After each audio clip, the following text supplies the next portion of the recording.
Friends, ఈరోజు సామెతలు తెలుసుకుందాము. మరి మింగ మెతుకు లేదు మీసాలకు సంపంగెను, ఆడబోయి ఈయన తీర్థము ఎదురైనట్లట, ఆడలేక మధ్యలోడు అన్నట్టు, ఆదిలోనే అంశపాదు, ఏమి లేని ఎడారిలో ఆముదము చెట్టే మహావృక్షమంట. ఏమి లేని ఆముదము,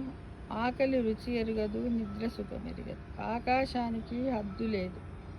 ఆలస్యం అమృతం విషం, ఆరే దీపానికి వెలుగు ఎక్కువ, ఆరోగ్యమే మహాభాగ్యం, ఆవలింతకు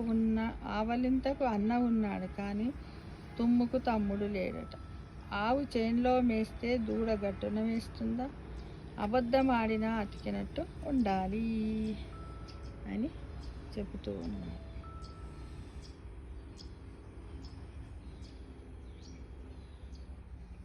అడగందే అమ్మైనా అన్నము పెట్టదు, అడ్డాల నాడు బిడ్డలు కానీ గడ్డాల నాడు కాదు, ఏ ఎండకు ఆగొడుగు, అగ్నికి వాయువు తోడైనట్లు ఐశ్వర్యం వస్తే అర్ధరాత్రి గొడుగు పట్టమంటాడట, అందని మామిడి పండ్లకు అరులు చాచుట, అంటే అందని ద్రాక్ష పండ్లు పుల్లన అన్నట్టుగా, అందితే జుట్టు అందకపోతే కాళ్ళు, అంగట్లో అన్ని ఉన్నా అల్లడి నోట్లో శని ఉన్నట్టు, అన్నపు చొరవే గాని అక్షరపు చొరవ లేదు, అప్పు చేసి పప్పు కూడు తినవద్దు, అయ్యవారు వచ్చే వరకు అమావాస్య ఆగుతుందా, అయ్యవారికి వారిని చెయ్యబోతే కోతి బొమ్మ అయినట్లు, అయ్యవారిని తయారు చేద్దామనుకుంటే కోతి బొమ్మ అయినట్లు,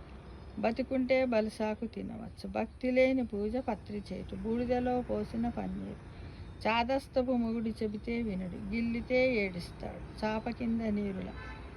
చచ్చిన వాణ్ణి కళ్ళు చారడు, చదివేస్తే ఉన్నమతి పోయినట్టు, విద్య లేని వాడు ఇంత పశు, చేతకానమ్మకే